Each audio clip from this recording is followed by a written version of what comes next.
Welcome back to another milk run, and welcome back to the weird channel that doesn't really know if it's just kind of a stream of consciousness that doesn't really make any sense, or it's some kind of car channel. I don't know. Anyway, welcome back. Now I'm on a milk run. I'm in the Golf again because the 911 is with Jack. What's it getting done? Oh, it's having a... What's wrong with me? I can't remember a thing. It's getting the strut fixed, and it is getting a check, or it's getting a code red.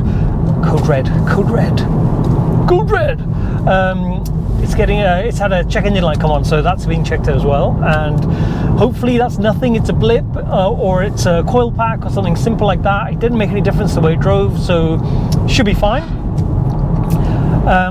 Now, what I have been thinking about over the last few days, not last few days, it's probably the last few months, and I've not really talked about it because it didn't seem like a viable thing, was, should I go out and buy the cheapest Boxster in the UK to go along with my cheapest 911 in the UK? That's a manual, has an MOT. So I had a quick look at prices, and prices are really high, unless I got something with a known fault, like, you know, clutch slipping or a head gasket, and then, you know, you're relying on getting it fixed. And I know that Jack would be able to fix that kind of thing, but obviously it's still a significant amount of money to get that kind of thing fixed. Clutch maybe not so.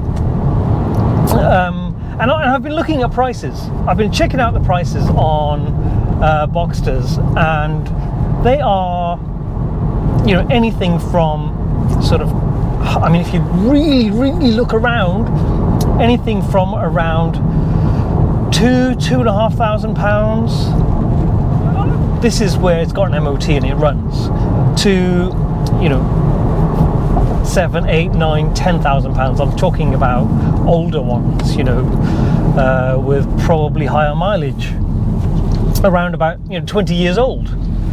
Now, because I was thinking, if I got myself a 2.5 litre,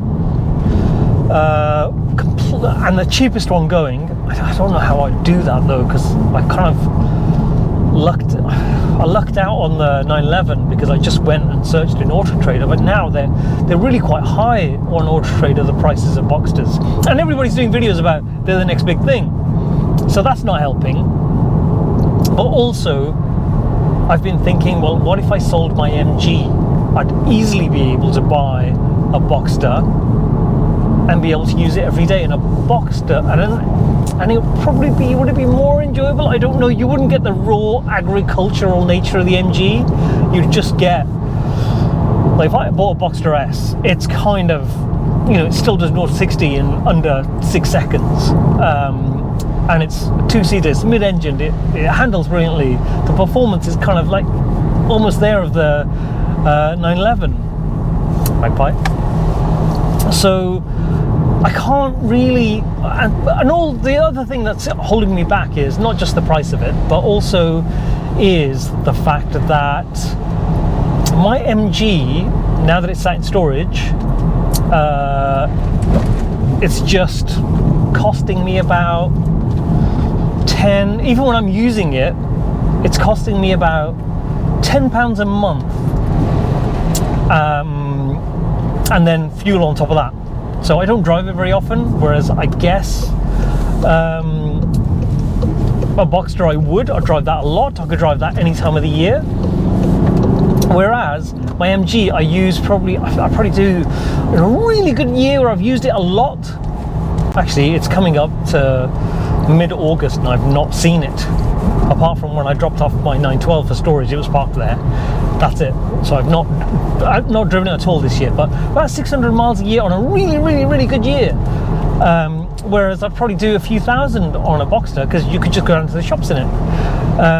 But my MG cost me about £10 a month because I pay about £120 a year for insurance There's no road tax because it's over 40 years old. It's what, 53 years old. You don't have to get an MOT, even though I do want to get one. It was MOT'd up until recently, but then I just got lazy. So, you know, £15 a month, maybe it's going to cost me. So it's a palatable cost, even for a car that I hardly use. Now, what's a palatable cost for a car that is going to be kind of surplus to requirements, but I will have to tax it? Now, road tax for one of those Boxsters is going to, if it's older than the year 2000, which is what I prefer it to be, it's going to be something like £260 a year. So already you're talking £20 a month, right? Insurance is going to be really quite high, so, you know, make that another £20 a month. So you're up to £40 a month already. Now,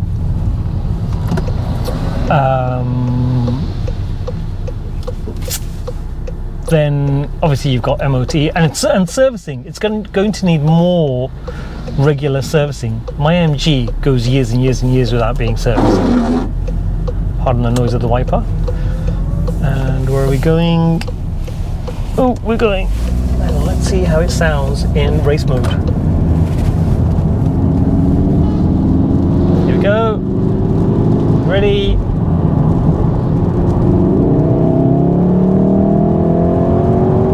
It's just too fast. The cars in front come at you just too fast, and they're okay. He's doing 15 miles an hour under the speed limit, but you slow down a bit and go. Whoa! 6,500 revs. I mean, I could do it in like with the paddles, but let's put it back into comfort mode. Anyway, so the cost. So you're talking about £40 a month straight away. That's without using it. That's just road tax, insurance, then servicing on top. You're probably talking £50 a month. And also for going any kind of great distance, I'd probably still go in my 911, which is going to be costing me about that much. So, but if it's after the year 2000, it's going to be £340 a month for £340 a month. It's going to be £340 a year for road tax. So I don't know. I really like the thought of having one, and maybe I could have one for a short time, similar to my 911, where I won't lose any money on it. But I can't decide because the prices are going really high, and if I could still get one for £2,000 or less, and it had an MOT, didn't have any head gasket problems, the engine run fine, mileage is irrelevant, and it was manual, I'd go for it. I'd prefer it, you know, if I was being really picky, I'd prefer it something like a green with a tan interior and a 3-spoke steering wheel, also in tan. I've seen one that's kind of £4,000. I can't afford that.